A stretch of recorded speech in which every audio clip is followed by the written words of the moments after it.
Hello everybody, आप सभी का स्वागत है आज के इस वीडियो लेसन में।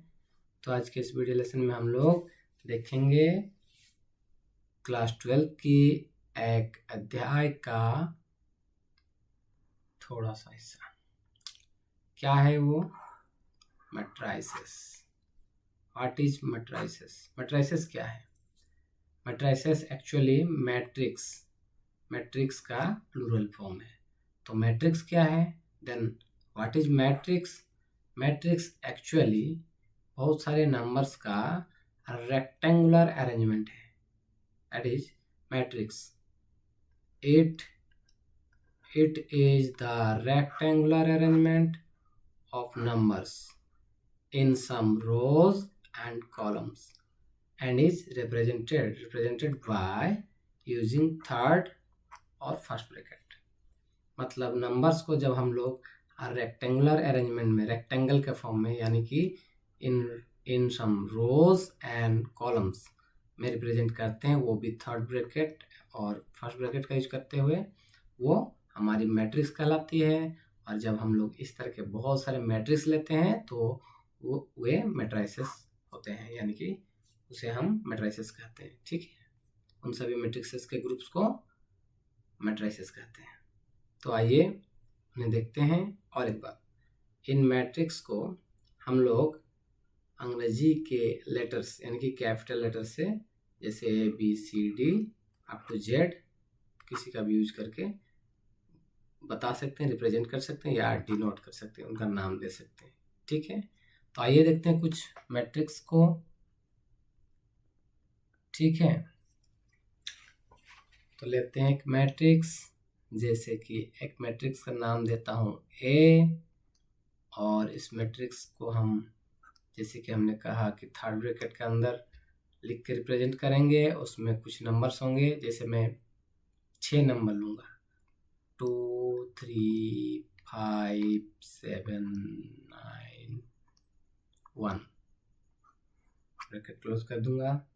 आप लोग देख सकते हैं यह एक मैट्रिक्स हो गया। और इस मैट्रिक्स में ये जो नंबर्स हैं, इन्हें हम लोग क्या कहेंगे? Elements. These are elements.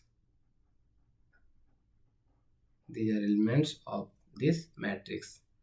Here we can see there are 1 2 3 4 5 6 elements. Okay, और इसको हमने सजाया है 1 2 rows and 1 2 and 3 columns में। ठीक है, तो यह एक मैट्रिक्स है 2 rows एंड 3 कॉलम्स वाला। इसको हम लोग कहेंगे this is a 2x3 matrix और 2x3 मैट्रिक्स। इंटू का सिंबल है, लेकिन हम इसे मल्टीप्लाई करने के लिए यूज नहीं कर रहे हैं, बस शो करने के लिए कि इसका रो 2 है एंड कॉलम 3 है। तो so this is known as order of matrix. ये जो ऑर्डर है 2x3 ऑर्डर का है। ठीक है, इसको हम लोग इस मैट्रिक्स के इस बेस में यहाँ रिप्रेजेंट कर सकते हैं 2x3। ठीक है, तो इस मैट्रिक्स में रो है रो 1 रो 2, 2 रो हैं, और कॉलम में 1 2 एंड 3। आइए देखते हैं किसी मैट्रिक्स को हम लोग इन जनरल यानी जनरल फॉर्म में कैसे रिप्रेजेंट करते हैं। ठीक है, तो आइए इसको देखते हैं। किसी मैट्रिक्स को हम लोग कुछ इस तरह से रिप्रेजेंट कर सकते हैं। लेते हैं कि मैट्रिक्स B, और इसको इन जनरल हम लोग शो कर सकते हैं। सबसे पहले पहला रो में एक नंबर हम जनरल फॉर्म में लिखेंगे, तो कोई नंबर तो नहीं लिखेंगे। वैसे भी मैट्रिक्स में सिर्फ नंबर नहीं, कुछ फंक्शंस भी लिया जा सकता है, जो हम लोग आगे देखेंगे। फिलहाल हम नंबर से ही इंट्रोड्यूस होते हैं। तो पहले कोई नंबर का जनरल फॉर्म में हम लेते हैं कोई। ओके, यहाँ हम लोग लेते हैं इंग्लिश अल्फ़ाबेट, लेकिन उसका लोअर केस यानी कि स्मॉल लेटर, और उसका नाम में लेते हैं कैपिटल लेटर। ठीक है, तो ये पहला रो में है, पहला रो एंड कॉलम भी इसका है पहला। देखिए इसका रो नंबर 1 कॉलम नंबर 1 है, तो तो इसको हम कह सकते हैं इसकी इस पोजीशन में जो नंबर होगी A11।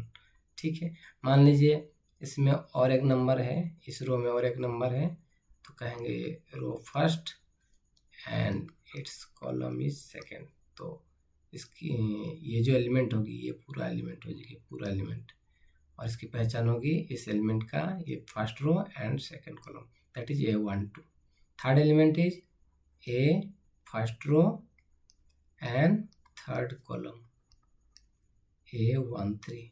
इस तरह और भी एलिमेंट्स हो सकते हैं up to first row and nth column, column number nth column. ठीक है, ठीक इसी तरह मान लीजिए सेकेंड रो की बात करते हैं, तो एलिमेंट होगी second row first, we have to write number of rows and then column, और उसके बाद हम लोग क्या करेंगे, लिखेंगे इसी तरह second row and second column, third row sorry second row and third column, ये तीसरी कॉलम है। इसी तरह बढ़ती हुई आगे लिखेंगे second row and nth column. इस तरह अगर हम लोग ठीक आगे बढ़ते जाते हैं तो रोज की संख्या हो जाएगी nth रो, यानी कि यह एलिमेंट होगी nth रो की एंड कॉलम नंबर 1, और फिर nth number row and column number 2,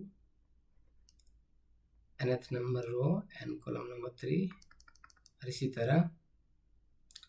okay, यह n और यह n मैच कर जा रहा है, थोड़ी सी मिस्टेक हो गई। हम रो को m से डिनोट करते हैं और कॉलम को n से डिनोट करते हैं। Okay, then m row, mth row and nth column, then we can write here m number row, n number column.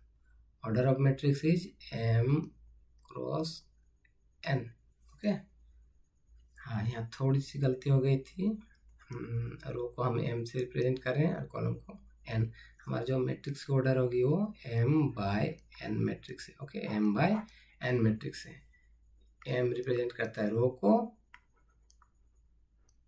And n represent करता है नंबर ऑफ कॉलम्स को। ठीक है, तो आगे बढ़ते हैं और देखते हैं कुछ मैट्रिक्स लेकर।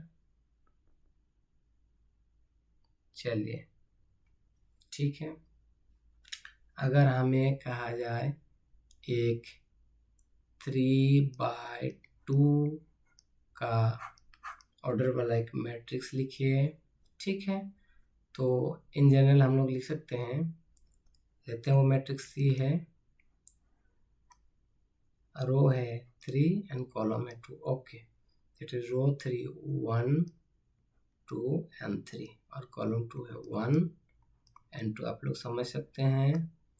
तो पहला एलिमेंट होगा A1 रो 1 कॉलम 1, दूसरा होगा रो 1 कॉलम 2, उसके बाद रो का एलिमेंट पूरा हो गया, फिर फर्स्ट रो का पूरा हो गया। सेकंड रो में देखते हैं ए सेकेंड रो फर्स्ट कॉलम, ए सेकेंड रो सेकेंड कॉलम, ए थर्ड रो फर्स्ट कॉलम, ए थर्ड रो सेकेंड कॉलम। आप लोग देख सकते हैं। और ये कौन सी मैट्रिक्स हुई, 3/2 3/2 मैट्रिक्स हुई। ठीक है, तो आप लोग समझ चुके होंगे किसी मैट्रिक्स को हम लोग किस तरह रिप्रेजेंट करते हैं। किसी मैट्रिक्स को हम लोग उसके एलिमेंट्स को थर्ड ब्रैकेट या फर्स्ट ब्रैकेट के अंदर लिखकर रो एंड कॉलम में सजाकर रिप्रेजेंट करते हैं, यह एक मैट्रिक्स कहलाती है। इस तरह मैट्रिक्स से हम लोग कई सारे सॉल्यूशन मतलब समस्याओं का सॉल्यूशन निकाल सकते हैं। इसको हम लोग आगे समझेंगे। आई होप, मुझे लगता है कि आप लोगों को ये समझ में आया होगा, और आगे की जो समस्याएं हैं आगे की वीडियो लेसन्स में देखेंगे। तब तक के लिए Take care and bye bye.